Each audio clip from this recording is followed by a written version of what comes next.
For you are all one in Christ Jesus. And if you belong to Christ, then you are Abraham's descendant, heirs according to the promise. So the righteousness and justification we received not because of any of our work. It is a free gift given according to the promise God made to Abraham. And that promise God made to Abraham we received through faith in Jesus Christ. So faith in Jesus Christ, through faith in Jesus Christ, we become descendants of Abraham. So what God promised to Abraham, we receive. That is the blessing. That is the righteousness. Abraham was an ungodly man. He never believed in God. But God gave him free faith and the righteousness. So when he believed in God, that was credited as righteousness. That righteousness we received through faith in Jesus Christ. And Jesus Christ has died for our sins. His blood became the instrument for the atonement of our sins. All this is not our work. It is all the work of God. We only believe in Him. Even though you may not understand it clearly, but when you pray to Holy Spirit and in our life situation, sometimes we were so determined to do, we wanted to live a very holy life, we don't want to do any sin. At that time suddenly we fall into sin. Then only you will understand what happened to me. And then the Lord will lead you, believe, don't worry, I have come for sinners. So the sin I have done, I have justified it. You just believe it. When I say all these things, I am telling, it is not to encourage you to sin. It is to understand everyone are sinners. All are sinners. Even Pope says he is also a sinner. Mother Teresa every day say, I am a sinner. Yes or no? So, but they all believe in the mercy of God. That is how we are holy. Even some of the sins we may not get out of it even up to the last moment. But we believe God has already justified us. So He will care for it. So is Saint Paul. He says, because of my revelations, God has given me a thorn on my flesh so that I am not become so much on pride. I asked Him 3 times. He did not remove it. He said, my grace is sufficient for you. This I tell you, every one of us will have certain weaknesses. But we must believe in the righteousness of God. So this weakness, even if it is there, it will not harm you, it will not block you, it will only make you to trust always in God and in His power. It will not do anything wrong for your ministry or your personal life. But why these weaknesses are continuing, God alone knows this. If this weakness was not there, we would have been filled with something else. So, faith, that's why it says, the righteous man will confess 7 times a day or something like that, The righteous man is righteous not because of his type of holiness, but because of his trust in the divine power of God. Any doubt now? Is it clear? Or is there anything what I say you don't understand? Or is there anything you feel a misunderstanding? Clear? Now we come back to Romans again. Once again you read that the righteousness of God is God justifies the ungodly. Romans 4:5 says, everybody louder please, but when one does not work yet believes in the one who justifies the ungodly, his faith is credited as righteousness. So also David declares the blessedness of the person to whom God credits righteousness apart from the works. Blessed are they whose iniquities are forgiven and those sins are covered. Blessed is the man whose sin the Lord does not record.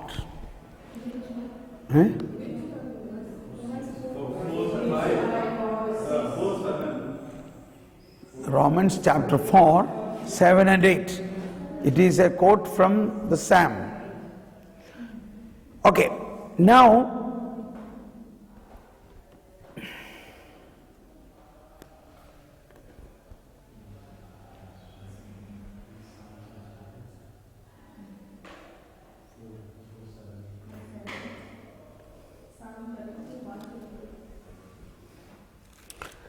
why this?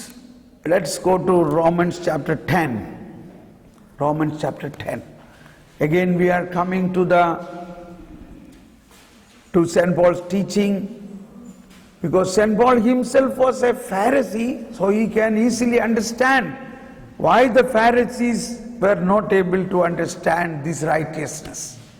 All this I am telling not to blame the Pharisees, but that Pharisee nature in us has to be removed. We are not able to understand this righteousness because this Pharisee nature is continuing in us, that we still think only by the law we can be saved. If you still think only by the law we can be saved, nobody can save you.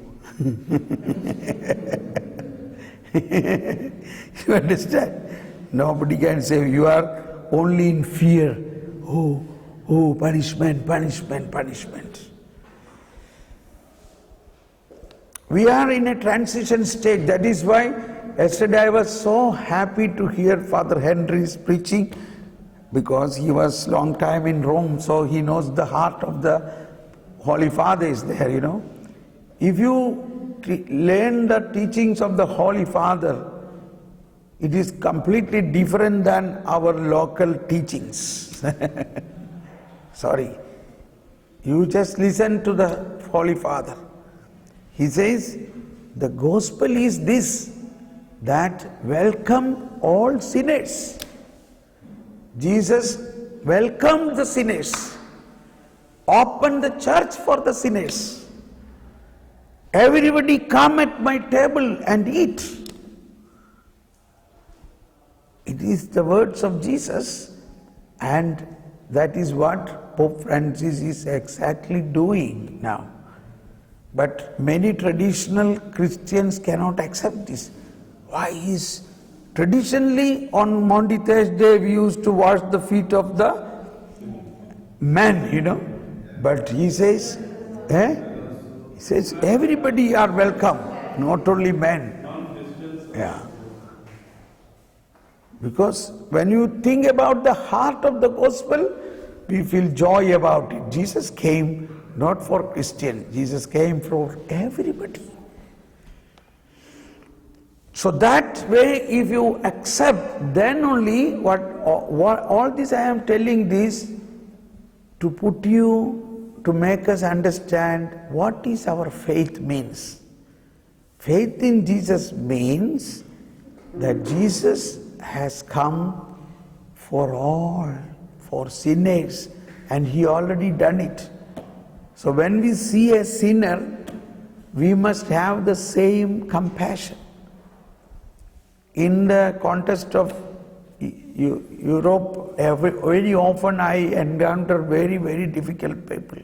Difficult people in the sense, we cannot imagine such type of sinfulness they may be having. But I never feel a critical attitude towards them. I just open my hand and they fall on my lap and I hug them. I said, don't worry. Jesus is very close to you. Jesus loves you even if you are in this situation. And then they feel, oh, thank you, Thomas Paul.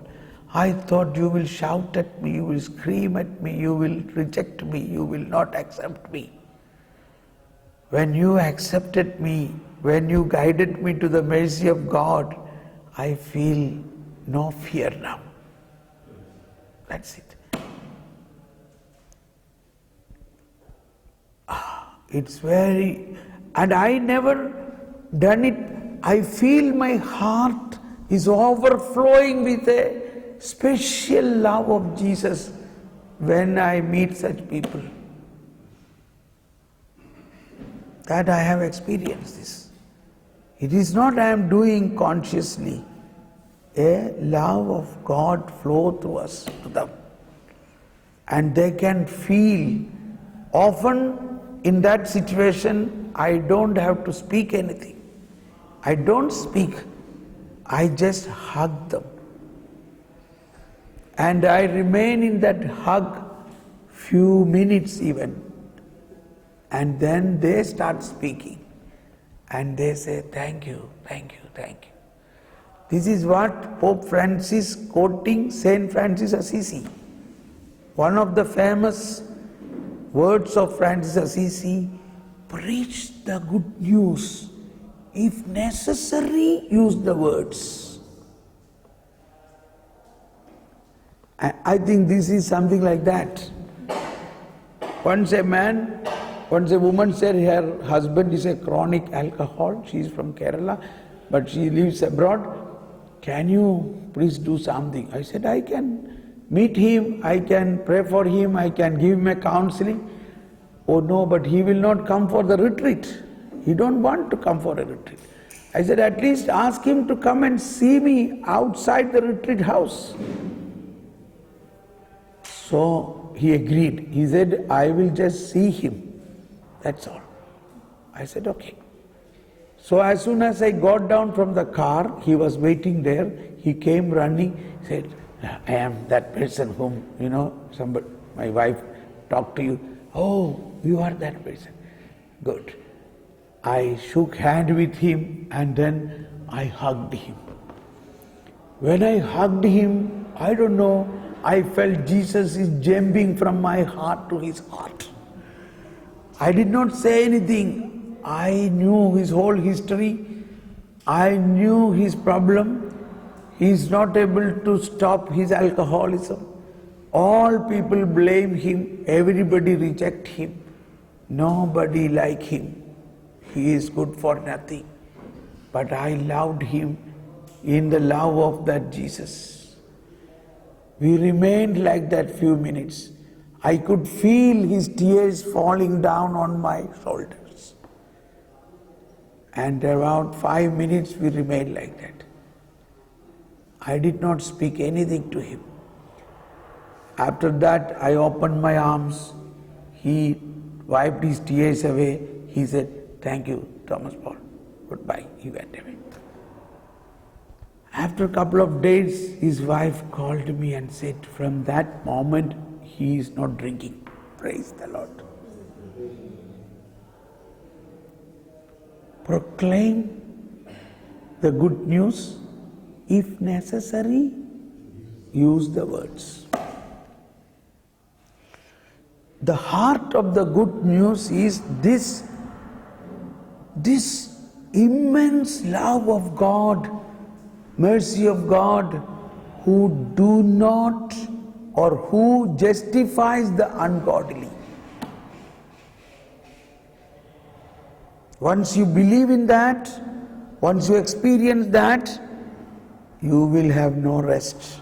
You will be utilized by God. You will transmit this to others. So many sinners will come to you in various ways. You will be able to help them. You will be able to show what is the true love of God.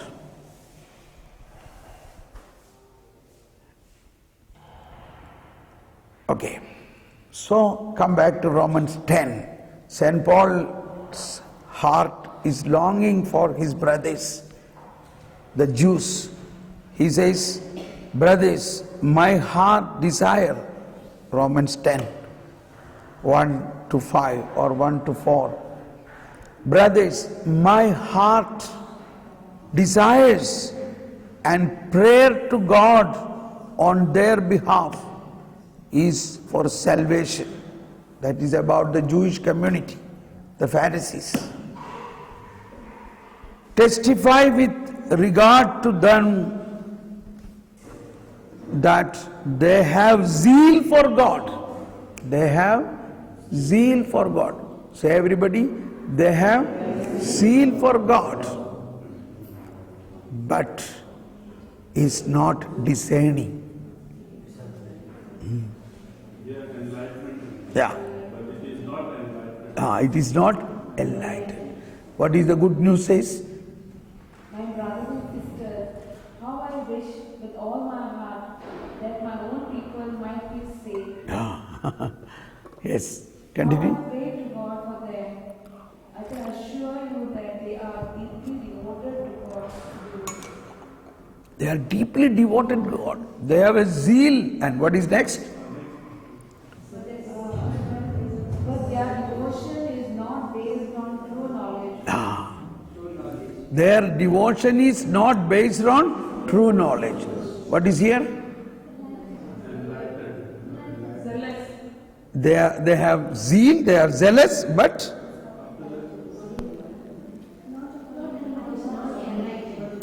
not enlightened. Put on the light. So, there, now see, different translations. This is beautiful. They have zeal for God, but with a not fully ripe, not fully enlightened understanding about God's righteousness. Now continue. For in their unawareness of the righteousness that come from God and their attempt to establish their own righteousness, they did not submit to the righteousness of God. Good news? They have not known the way in which God puts people right with Himself. They have not known the way with God put the people right with Himself. And instead, they have tried to set up their own way. They tried to set up their own way of righteousness.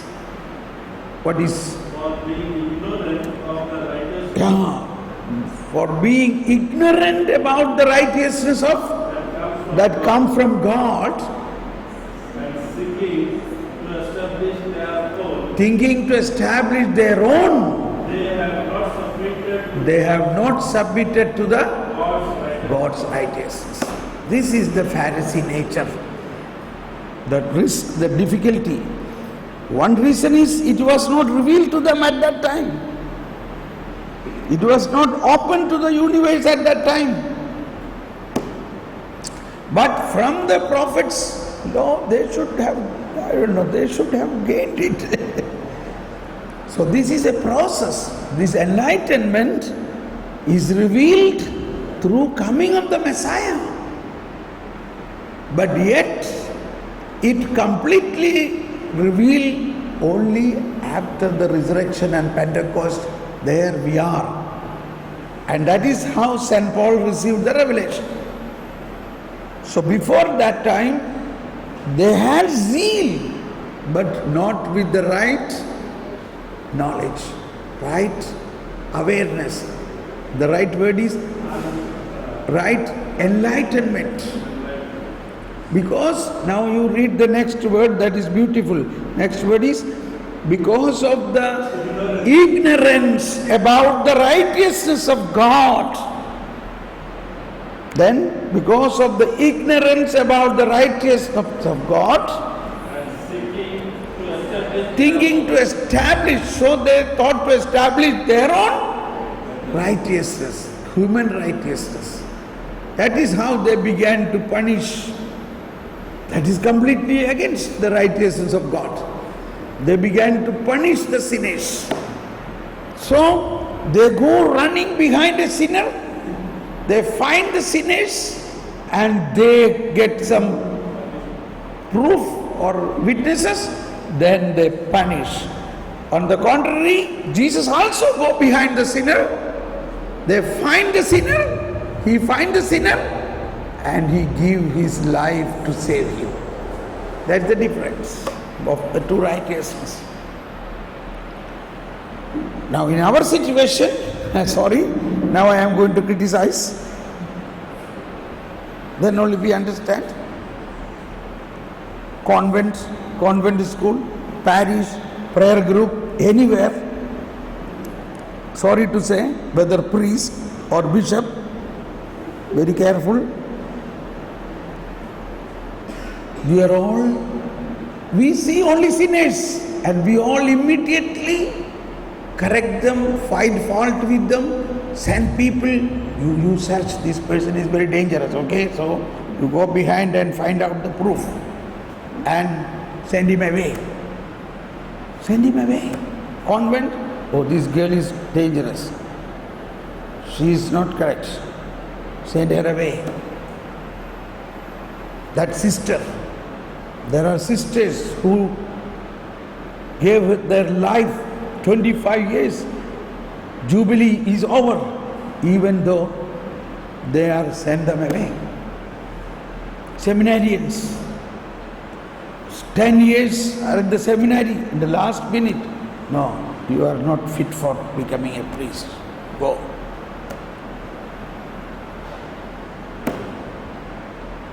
This is what same thing. God said to Ananias, you go and baptize Saul. Ananias, like a rector of a seminary, spiritual director of the seminary, or a mother superior or novice mistress, said, what? No, he is a dangerous man.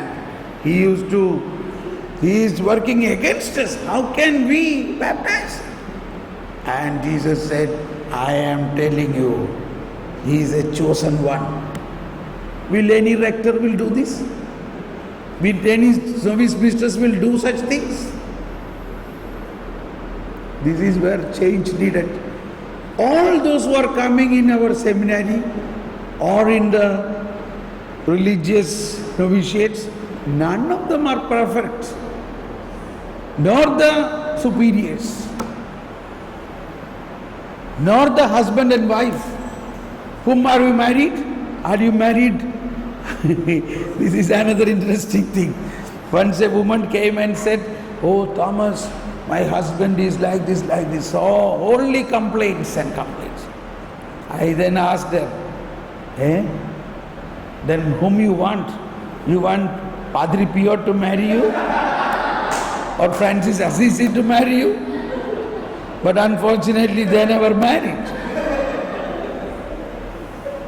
He is a man. He has his own weakness and failures. You should accept him as he is. And you know, this is a real incident. This woman, 25 years a charismatic. 25 years. And she said, oh, my husband is smoking.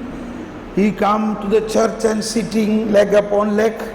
He is not holding hand in prayer. He is so many complaints. Very interesting case. So I asked them, after listening all these things, I asked them, is there any one good quality in this man? Initially they said, oh no, he is good for nothing. Then I say, think about one good quality. Then it takes some time because they have to think. They are always thinking in another direction, Pharisees' direction. Now, this is a real incident. After some time, she began to smile. Then I know she found out a good point. See, as soon as she find a good point, we can see that on the face. The face becomes shining and she began to smile. What is the good thing? Yeah, he is a good cook. I said, that's amazing. Really? In fact, it is his hobby. He never allowed me to cook. He only cook. I said, that is something. I cannot even cook one omelette. But your husband do all the cooking. You mean to say all the cooking he does? Yes. What? Such a wonderful husband you have. Can you imagine, suppose you have a husband who is doing all cooking? She said, he likes to cook what I like. Do you understand? He likes to cook what dishes I like. Okay, now what is the next point? Then she began to more smiling. He liked to keep the house very clean. So he do all the cleaning.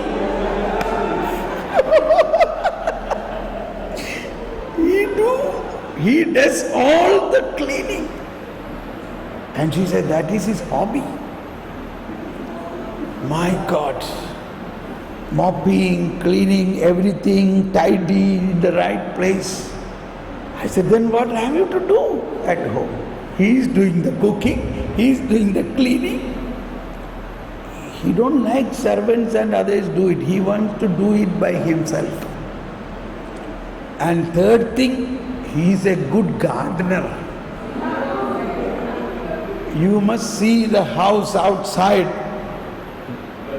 A beautiful garden he made. After saying this, she began to cry. I said, you see, what a great good things. I have never seen after traveling so much over the world. I never saw such a man who do cooking, cleaning and gardening. And if he is not praying our Father prayer the way you want to pray, you go to him in the kitchen and say, come on, let us pray one our Father there. You go while he is cleaning time and help him and pray with him. But anyway, it was an eye-opener for her. After that, I saw they were so much in love, and she came and gave a testimony. I had a pearl in my home, but only now I saw that. I never recognized the good things in my husband. It's because I was always looking critically what he's not doing, what is not good in him. I have so many examples of this, so many examples. So in our marriage life, family life, or anywhere, try to find good in that person.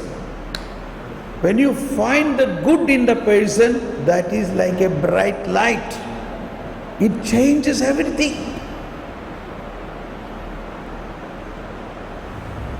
Why we said all these things?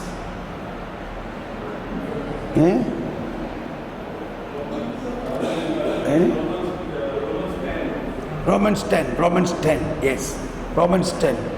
For they were unaware about the good of the good God. How good is God. We have a song now, God is good, chak, chak, chak, chak, God is good. But all these things we say, but when it comes to our situation, we say you are no good, you are good for nothing. We say you are created in the image of God, you are a child of God, everything. But when it comes to our personal relationship, oh.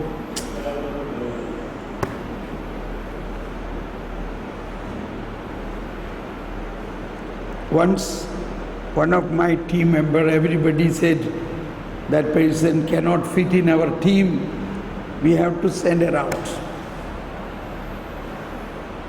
So when all the people said, I called her and said, you better go and find out some other place. And she was crying. She took her bag and was going out. Suddenly I felt the Lord is holding on my ears like this and said, stop her. I said, okay, stop. So she stopped. Now the Lord said to me, if you also send her away, where shall I send her? Oh my God. If you also send her away, means I am a retreat preacher running holiness retreat, speaking about compassion, accepting the unacceptable. If you also send her away, where else I can send her? Oh my God. I really felt such a love of God pouring into my heart. Then I said, I am sorry, you please come. I will convince all people. She is still with me now many years, accepting the unacceptable. Accepting the unacceptable. We all have different nature within us, different nature. Orange and apple. Orange is not like apple, but both are fruit. You can make a good fruit salad. But both have different nature. Orange cannot change its own nature. Apple cannot change its own nature. But in our case, God can change even our nature to a new creation. But first, you must accept the what is given to you and then turn to God. He will make fruit salad out of you. Okay, coming back to Romans 10. This is where I got a second clue. I said Romans 3:21 that now the righteousness of God has come apart from the law. This was an eye-opener for me. Second eye-opener was this. The translation word ignorant. They have a zeal for God but without enlightenment. And second is, they were ignorant about the righteousness of God. This is where I began to pray for more wisdom to understand the righteousness. So the very idea, I led you through wisdom of God and I made you to now pray every day for wisdom. This will help you to understand the righteousness. I am praying nearly more than 25 years wisdom. Even today at 4 o'clock I was praying for wisdom. And the more we pray for wisdom, it is a spirit of revelation. Then only you will understand these things. So now your whole daily life is rearranged, correct? Your prayer phenomena or practice is rearranged. Before you do your routine prayers, first few minutes you pray for wisdom, knowledge, understanding. This is the important point. And love, joy, peace. And then this ignorance will go away. This ignorance will go away. They were ignorant about the righteousness of God. They had zeal. What is the use of that zeal? You know, Jesus, the words Jesus used was so strong. Yeah, okay, we finish this paragraph, then we will go to that. They were, okay, then when I began to pray for more and more wisdom, you will find in the wisdom book starts with the righteousness and justice. And in many chapters of wisdom book, this justification of God is mentioned. More than that, when this enlightening happened in us, then every scripture, just like it is blossoming, a new flower is blossoming in you. And next day that flower gives you fragrance, like that you feel. You will feel same word of God we read many times, but now it is blossoming in a new way. Okay. Now St. Paul says, once again, so for their ignorance about the righteousness of God, they looked for their own righteousness, so they did not submit to the righteousness of God. For Christ